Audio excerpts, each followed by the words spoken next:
Hyderabad నగరవాసులకు big rain alert ప్రకటించింది వాతావరణ శాఖ. నగరంలోని అనేక ప్రాంతాల్లో శుక్రవారం భారీ వర్షాలు కురవనున్నట్లు అధికారులు ప్రకటించిన కొద్ది గంటల్లోనే నగరంలో కుండపోత వానలు మొదలయ్యాయి. నగరంలోని పశ్చిమ, దక్షిణ, మధ్య ప్రాంతాల్లో భారీ వర్షం పడుతోంది. ఉరుములు, మెరుపులు, భారీ ఈదురుగాలులతో కూడిన వర్షం కుంభవృష్టిగా కురుస్తోంది. కాగా మరో 3 గంటల పాటు నగరాన్ని ఈ కుండపోత వర్షం కొనసాగుతుందని, లోతట్టు ప్రాంతాల ప్రజలు అప్రమత్తంగా ఉండాలని అధికారులు హెచ్చరించారు. అత్యవసరం అయితే తప్ప ఇళ్ల నుంచి బయటకు రావద్దని, మ్యాన్ హోల్స్ ప్రాంతాల్లో సురక్షితంగా ఉండాలని జీహెచ్ఎంసీ అధికారులు అలర్ట్ జారీ చేశారు. నగరంలోని పలు ప్రాంతాల్లో వర్షం కురుస్తోంది. ఎస్ఆర్ నగర్, బోర్బండ, జూబ్లీహిల్స్, కోటి, నాంపల్లి, హిమాయత్ నగర్, కార్వాన్, కుత్బుల్లాపూర్, వనస్థలిపురం తదితర ప్రాంతాల్లో ఈదురుగాలులతో కూడిన వర్షం పడుతోంది. పలుచోట్ల విద్యుత్ సరఫరాకు అంతరాయం ఏర్పడింది. సాయంత్రం వేళ ఇళ్లకు వెళ్లే వాహనదారులు తీవ్ర ఇబ్బందులు పడుతున్నారు. పలుచోట్ల ట్రాఫిక్ నిలిచిపోయింది.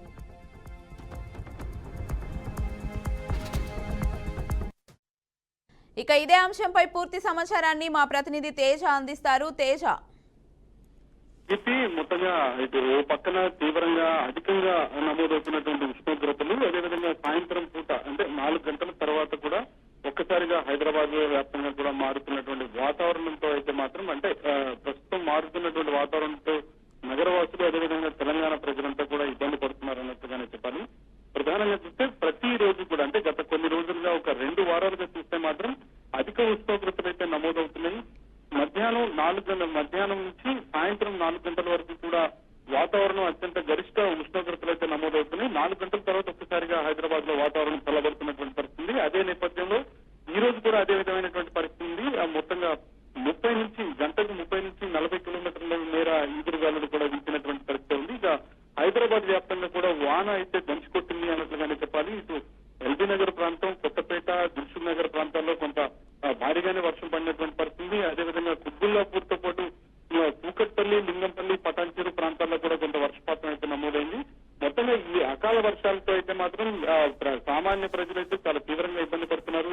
మొత్తంగా అంటే ఈ ఆఫీసులు, కార్యాలయాల నుంచి ఇంటికి వెళ్లేటువంటి సమయం కావడంతో కొంత రోడ్లన్నీ జలమయమవుతున్నటువంటి పరిస్థితుల్లో అయితే మాత్రం వాహనదారులకు కొంత స్వల్పంగా ట్రాఫిక్ ఇబ్బంది అయినప్పటికీ కూడా హైదరాబాద్ వ్యాప్తంగా అయితే వాన అయితే దంచిపోతుంది. ఇంకా ప్రస్తుతం వాతావరణం అయితే అదే మేఘావృతం అయినటువంటి పరిస్థితి ఉంది. ఇంకా ఇదే విధమైనటువంటి పరిస్థితి మరో 3 రోజుల పాటు ఉంటుంది. కానీ రాగల 3 రోజుల పాటు కూడా ఒక మోస్తరు వర్షాలు కురిసేటువంటి అవకాశం ఉందని చెప్పి వాతావరణ శాఖ చెప్పింది అన్నట్లుగానే మనం చెప్పాల్సి వస్తుంది. Right, thank you Teja.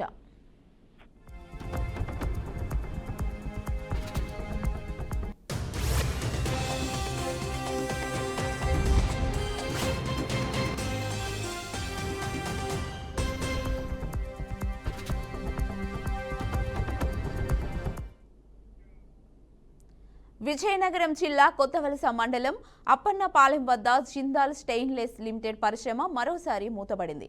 ఉత్పత్తికి ముడి సరుకులు లభ్యం కాకపోవడం, రవాణా తదితర ఇబ్బందుల కారణంగా మూసివేస్తున్నట్లు యాజమాన్యం నోటీసులను అతికించింది. 2020-21 మధ్య కాలంలో మాత్రం తీవ్ర సంక్షోభం కారణంగా దాదాపు 11 నెలల పాటు కార్యకలాపాలను నిలిపివేసింది. జిందాల్ యాజమాన్యం పరిశ్రమను అర్ధంతరంగా మూసివేస్తూ తీసుకున్న నిర్ణయాన్ని కార్మికులు తీవ్రంగా వ్యతిరేకిస్తున్నారు. ప్రత్యక్షంగా, పరోక్షంగా సుమారు 500 కుటుంబాలు ఉపాధి పొందుతున్న ఈ కర్మాగారం మూతపడితే వందలాది మంది రోడ్డున పడాల్సి వస్తుందని ఆందోళన వ్యక్తం చేస్తున్నారు.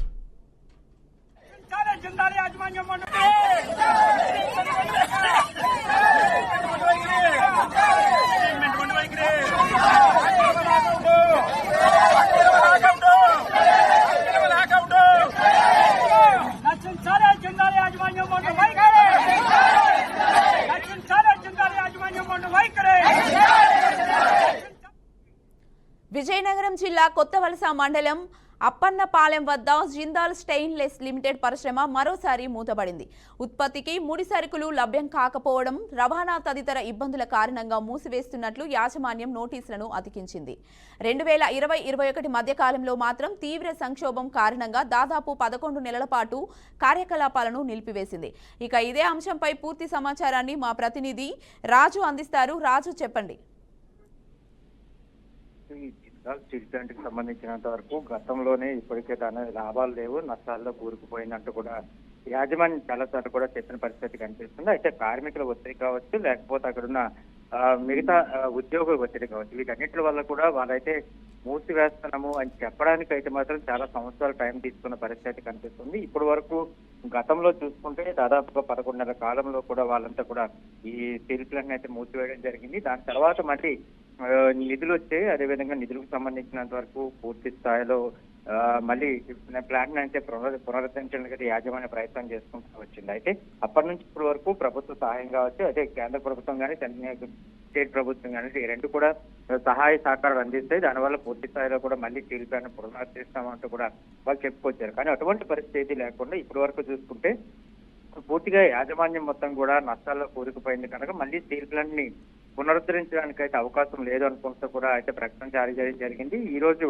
మధ్యాహ్నం వీళ్ళంతా కూడా ఏదైతే ఈ జిందాల్ స్టీల్ ప్లాంట్ కి సంబంధించినంత వరకు కూడా నష్టాల్లో ఉన్న కారణంగా మూసివేస్తున్నామంటూ కూడా వాళ్ళు ఒక ప్రకటన అయితే బయటకు రిలీజ్ చేస్తారు. దీనిపై ఎవరైతే ఆ స్టీల్ ప్లాంట్ లో పనిచేస్తున్న ఉద్యోగులు ఎవరైతే ఉన్నారో వాళ్ళు కార్మికులు మొత్తం కూడా తీవ్ర ఆందోళన చెందుతున్న పరిస్థితి కనిపిస్తుంది. ఇప్పటికే అక్కడ ఉద్యోగులకి అదేవిధంగా కార్మికులకి చాలా వరకు కూడా జీతాలు కూడా బాకీలు ఉన్న పరిస్థితి అయితే కనిపిస్తుంది. వాటన్నిటిని కూడా ఏ విధంగా చెల్లిస్తారు అది ఏమి చెప్పకుండా వాళ్ళు నిర్ణయం తీసుకున్నారంటే కూడా చెప్తున్నారు. అయితే యాజమాన్యం ఒక ఇది వేరేగా ఉన్నట్టయితే మనకు తెలుస్తుంది. ఎందుకంటే యాజమాన్యం పూర్తి స్థాయిలో కూడా గత 4-5 సంవత్సరాల నుంచి కూడా ఏదైతే సంక్షోభంలో ఉన్నామో దాన్ని బట్టి నిర్ణయం తీసుకున్నాం. ఇప్పటికే కార్మికులతోని ఉద్యోగులతో చాలా సార్లు కూడా చర్చలు కూడా జరిగిన పరిస్థితి కనిపిస్తుందంటే కూడా చెప్పుకొచ్చారు. పూర్తిగా అసలు ఏం జరుగుతుంది ఏంటనేది ఏమైతే మాత్రం క్లారిటీ ఇవ్వలేదు. కేవలం తాత్కాలిక మూసివేస్తున్న పరిస్థితి కనిపిస్తుంది. ఎందుకంటే గతంలో ఏదైతే 11 నెలల వరకు కూడా మూసివేస్తామో ఈసారి కూడా అదే పరిస్థితి అయితే ఉండబోతున్నట్టు కూడా అది యాజమాన్యం చెప్తున్న పరిస్థితి కనిపిస్తుంది. మరోవైపు చూసుకుంటే కార్మికులు వాళ్ళపై ఆధారపడిన కుటుంబ సభ్యులు మొత్తం వీరందరూ కూడా తీవ్రంగా ఆందోళన చెందుతున్న పరిస్థితి కనిపిస్తుంది. ప్రభుత్వం దీనికి సంబంధించినంత పూర్తి స్థాయిలో ఆదుకోవాలి. ఎందుకంటే ఏదైతే యాజమాన్యం చెప్తున్న లెక్కల ప్రకారం నిజంగానే లాస్ లోకి వెళ్ళిందా లేకపోతే కావాలని చెప్పి ఇక్కడ మూసివేస్తున్నారనేది ఒకటి. మరోవైపు చూసుకునేటప్పటికీ ఇక్కడ విశాఖ స్టీల్ ప్లాంట్ ఇప్పటికే ఒక ఇష్యూ జరుగుతున్నది. ప్రైవేటీకరణ చేయాలంటే కూడా కేంద్ర ప్రభుత్వం నిర్ణయించుకున్నప్పటికీ దాని తర్వాత మళ్ళీ దాన్ని వెనకడుగేసిన పరిస్థితి కనిపిస్తుంది. అది కాకుండా ఇప్పుడు ఏదైతే బాయిక్రోపేటకు సంబంధించినంత వరకు బాయిక్రోపేటలో ఒక భారీ స్టీల్ ప్లాంట్ ను కూడా ప్రైవేట్ స్టీల్ ప్లాంట్ ను కూడా పునరుద్ధరించడానికి దాన్ని కొత్తగా నిర్మించడానికి అయితే ఇప్పటికే ప్రభుత్వం స్థలాలను కేటాయించింది. అయితే ఒకవైపు స్టీల్ ప్లాంట్ ప్రైవేటీకరణ చేయకుండా విశాఖ స్టీల్ ప్లాంట్ ప్రైవేటీకరణ చేయకుండా ఆగడానికి కేంద్ర ప్రభుత్వం ప్రయత్నిస్తున్నప్పుడు అదేవిధంగా ప్యారలర్ గా చూసుకుంటే ఇంకొక స్టీల్ ప్లాంట్ నిర్మించడానికి ఇక్కడైతే భూమిని కూడా కేటాయించిన పరిస్థితి, అది కూడా పనులు కూడా ప్రారంభమైన పరిస్థితి కనిపిస్తుంది.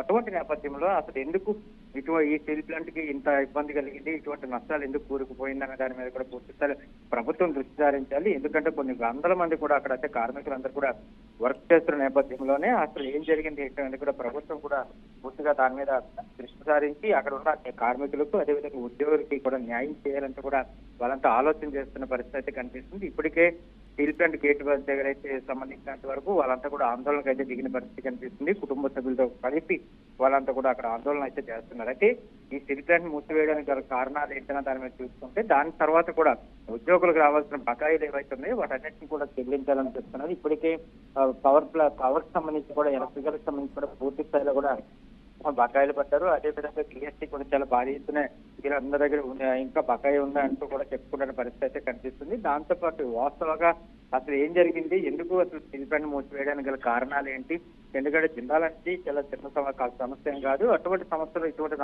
భారీ నష్టాలు చవి చూడాల్సిన అవసరం పూర్తిగా ఆలోచన చేయాలంటే కూడా చెప్పుకొస్తున్న పరిస్థితి కనిపిస్తుంది. మొత్తానికి ఏదైనా సరే అక్కడ ఉన్న ఎవరైతే కార్మికులు అదేవిధంగా ఉద్యోగులు ఉన్నారో పూర్తి స్థాయిలో వాళ్ళకి న్యాయం జరగాలి. ఎందుకంటే ఇప్పుడు కానీ ఒకవేళ మూసేస్తే సడన్ గా మూసేయటం వల్ల వాళ్ళ కుటుంబాలు రోడ్డు పడతాయంటే వాళ్ళకి తాత్కాలికంగా వాళ్ళ వృత్తికి సంబంధించి కానీ మిగతా విషయాల్లో కూడా ప్రభుత్వం జోక్యం కల్పించుకుని వాళ్ళంతా కూడా ఆలోచన చేయాల్సిన అవసరం ఉందనేది వాళ్ళ యొక్క డిమాండ్ గా కనిపిస్తున్న పరిస్థితి ప్రస్తుతానికి ఉంది. రైట్, థ్యాంక్ యూ రాజు.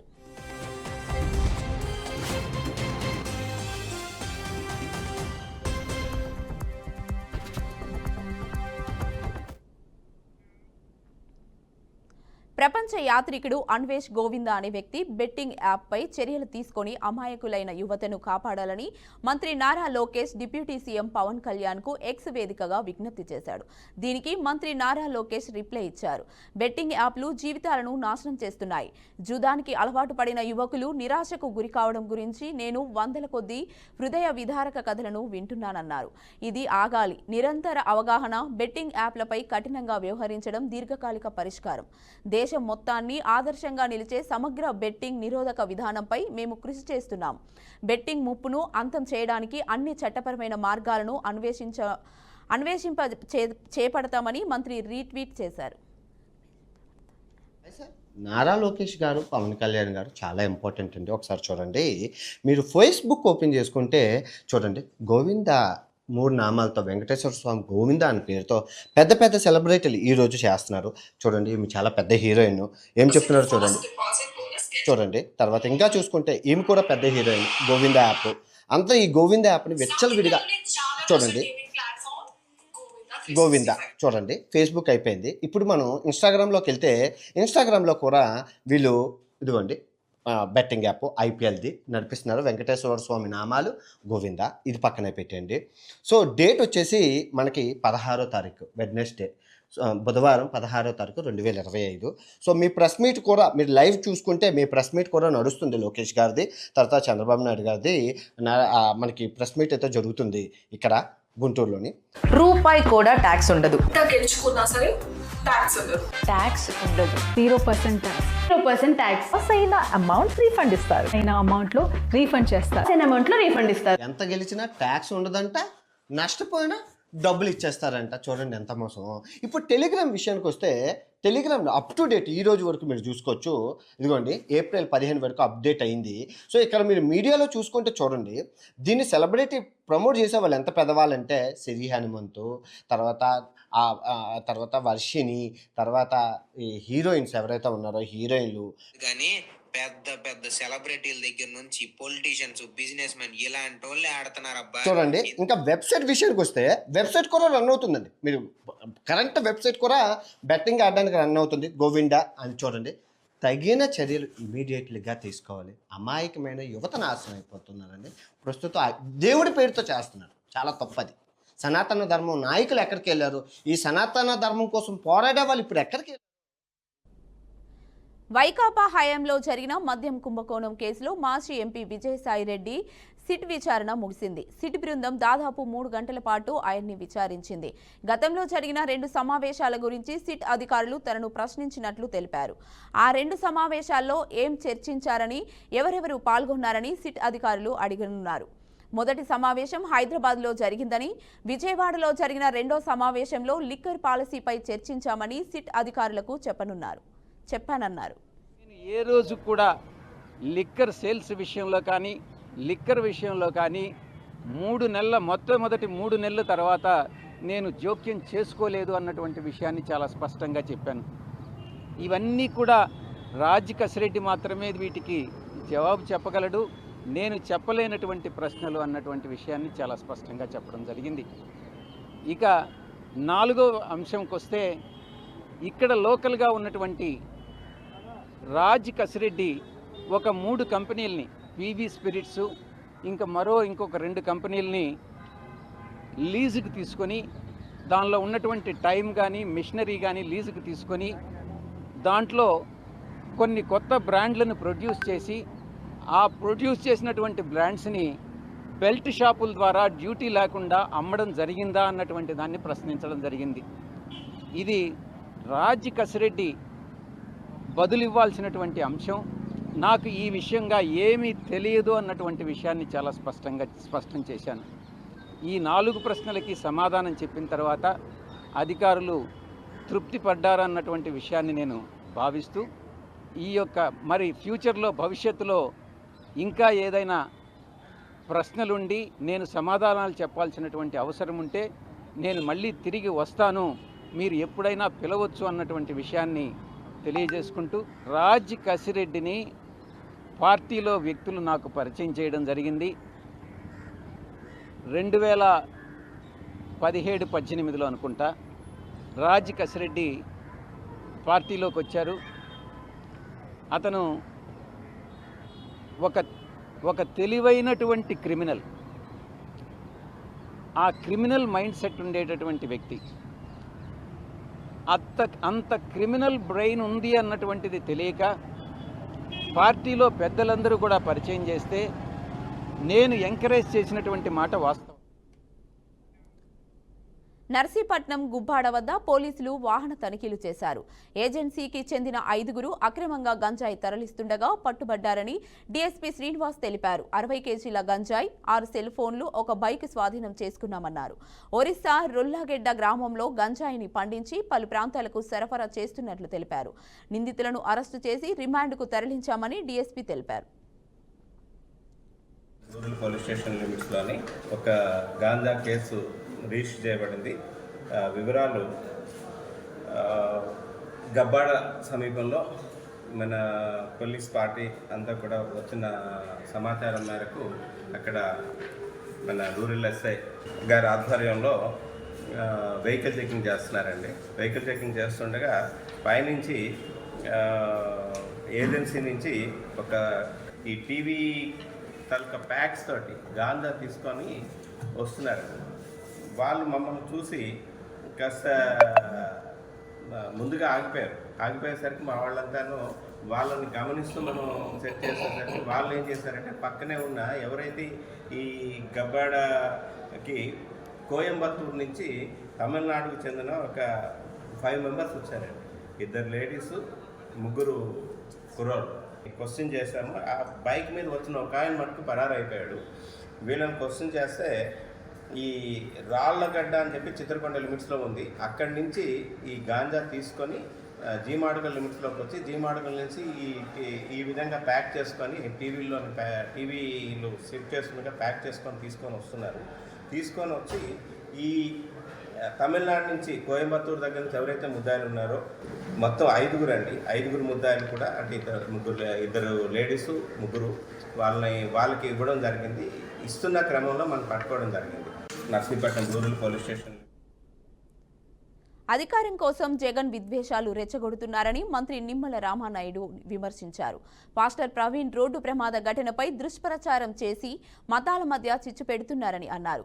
వక్ఫ్ బిల్లుపై వైసీపీ ద్వంద్వ వైఖరి దేశవ్యాప్తంగా అందరికీ తెలిసిందని తెలిపారు. పశ్చిమ గోదావరి జిల్లా పాలకొల్లు నియోజకవర్గంలో పర్యటించిన మంత్రి నిమ్మల వైసీపీపై విరుచుకుపడ్డారు. పోడూరులో పంట కాల్వల వద్ద రోడ్డుకు శంకుస్థాపన చేశారు. పార్లమెంట్ చరిత్రలో ఓటింగ్ అయ్యాక విప్ జారీ చేసిన ఘనత జగన్దేనని సెటైర్ వేశారు. నాస్తికుడిని టీటీడీ చైర్మన్ గా నియమించడం జగన్ చేసిన తప్పని మండిపడ్డారు. ఈ డ్రైన్ పాలకొల్లు 10-15 వార్డులు ముంచేసేటువంటి చొక్కదాయని డ్రైన్ ఏదైతే ఎన్నికల ముందు నేను ఒక మాట ఇచ్చాం, రేపు అధికారంలోకి వచ్చిన తర్వాత దీన్ని పూర్తి చేసేటువంటి బాధ్యత తీసుకుంటానని మాట ఇచ్చా. ఎందుకంటే ఆ రోజు 14-19లో నేను పనులు ప్రారంభిస్తే ఆ రోజు వైసీపీ గద్దలు అడ్డుకున్నటువంటి పరిస్థితి. కొన్ని 5 సంవత్సరాల్లో వాళ్ళు ఏమన్నా చేశారని అంటే మరి ఒక్క అరబస్తా సిమెంట్ కానీ ₹1 చేయలేదు కదా. నేను తెచ్చిన నిధులు కూడా రద్దు చేసినటువంటి పరిస్థితి. మళ్ళీ ఈ రోజు అధికారంలోకి వచ్చిన 9 నెలల్లోనే మళ్ళీ ఈ రోజు మరి ₹14 కోట్ల అక్షరాల ఈ యొక్క దమ్మయ్యపట్టికి నిధులు కేటాయించి మరి మొన్ననే మేము కొబ్బరికాయ కొట్టాము. మరి మొన్ననే తర్వాత రోజు కొలతలు వేశారు. మళ్ళీ ఈ రోజు వెంటనే పనులు, కాంక్రీట్ పనులతో సహా ప్రారంభించారు. అంటే మాట ఇస్తే ఆ మాటను నిలుపుకోనేయడానికి ఈ యొక్క దమయపర్తి డ్రైనే ఒక ఉదాహరణ అనే విషయాన్ని సందర్భంగా తెలియజేసుకుంటూ, ఇది క్లిష్టమైనటువంటి పని, ఊబిలో చేసేటువంటి పని.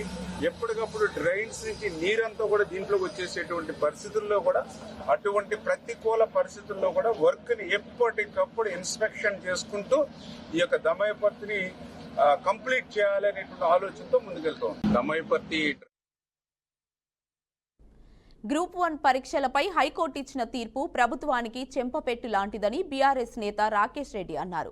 విద్యార్థుల పోరాట ఫలితంగానే హైకోర్టు తీర్పు వచ్చిందని తెలిపారు. విద్యార్థులకు బీఆర్ఎస్ పార్టీ పూర్తి మద్దతుగా నిలిచిందని, హైకోర్టు తీర్పుతో బీఆర్ఎస్ నైతిక విజయం సాధించిందని అన్నారు. సీఎం రేవంత్ రెడ్డి నియంతలా వ్యవహరిస్తున్నారని మండిపడ్డారు. గ్రూప్ 1 పై వేసిన కేసులన్నింటినీ తుంగలో తొక్కుతానని సీఎం అన్నారని, హైకోర్టు సీఎం వ్యాఖ్యలనే తుంగలో తొక్కిందని అన్నారు. ఒక తీర్పు ఈ రాష్ట్ర ప్రభుత్వానికి టీజీపీఎస్సీకి ఒక చెంపపెట్టు లాంటిది. ఇది విద్యార్థులు వాళ్ళ యొక్క పోరాట ఫలితం.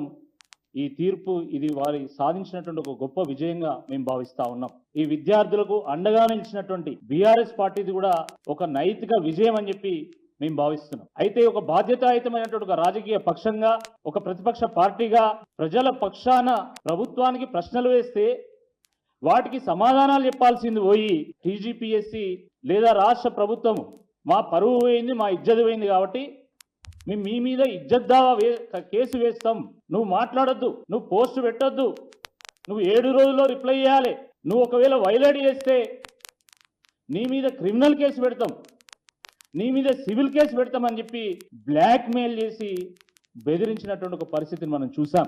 ఆస్పిరెంట్స్ ఎవరైనా న్యాయస్థానాన్ని ఆశ్రయిస్తే ముఖ్యమంత్రి గారు ఏం మాట్లాడతారండి? ఇటీవల రవీంద్ర భారతిలో మాట్లాడుతూ గ్రూప్ 1 మీద వేసినటువంటి కేసులన్నీ తుంగలో దొక్కిచ్చి మరి నేను ముందుకెళ్తా. నువ్వు చట్టాలను తుంగలో దొక్కుతావు, నువ్వు కోర్టులను తుంగలో దొక్కుతావు, ఈ రాష్ట్ర యువతను తుంగలో దొక్కుతావు, నువ్వు ఒక పెద్ద నియంత అని నువ్వు భావిస్తున్నావు.